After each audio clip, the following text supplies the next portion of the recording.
ಪ್ರೇಮಲೋಕ ಚಾನಲ್ಗೆ ಎಲ್ಲರಿಗೂ ಮತ್ತೊಮ್ಮೆ ಸ್ವಾಗತ.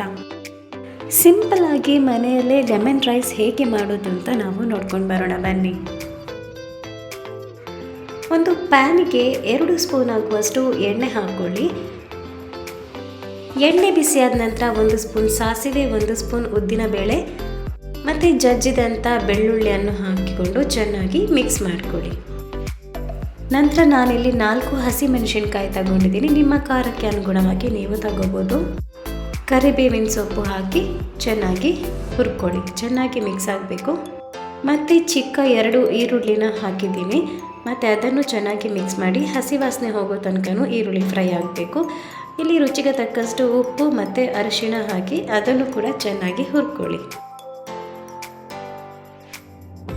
ಇವಾಗ ಮೊದಲೇ ಬೇಯಿಸಿಟ್ಕೊಂಡಿರುವಂಥ ಅನ್ನನ ಹಾಕ್ಕೊಳ್ಳಿ.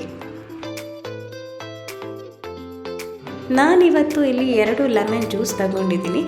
ಲೆಮನನ್ನು ಹಿಂಡಿ ಚೆನ್ನಾಗಿ ಅದರ ರಸ ತೆಗೆದು ಅದನ್ನು ನೀವು ಇವಾಗ ಹಾಕಿ ಚೆನ್ನಾಗಿ ಮಿಕ್ಸ್ ಮಾಡಿ, ಕೊತ್ತಂಬರಿ ಸೊಪ್ಪು ಕೂಡ ಆ್ಯಡ್ ಮಾಡಿದ ನಂತರ ಚೆನ್ನಾಗಿ ಮಿಕ್ಸ್ ಮಾಡ್ಕೋಬೇಕು. ಎಲ್ಲ ಅನ್ನಕ್ಕೂ ಕೂಡ ಗೊಜ್ಜು ಚೆನ್ನಾಗಿ ಮಿಕ್ಸ್ ಆಗಬೇಕು. ಒಬ್ಬೊಬ್ಬರು ಒಂದೊಂದು ಥರ ಲೆಮನ್ ರೈಸ್ ಮಾಡ್ತಾರೆ. ಈ ರೀತಿ ಕೂಡ ಒಂದ್ಸಲ ಟ್ರೈ ಮಾಡಿ ನೋಡಿ, ತುಂಬ ಚೆನ್ನಾಗಿರುತ್ತೆ. ಈ ವಿಡಿಯೋ ನಿಮಗೆ ಇಷ್ಟ ಆದಲ್ಲಿ ಲೈಕ್ ಮಾಡಿ, ಶೇರ್ ಮಾಡಿ, ಕಮೆಂಟ್ ಮಾಡಿ, ಸಬ್ಸ್ಕ್ರೈಬ್ ಮಾಡಿ. Thank you.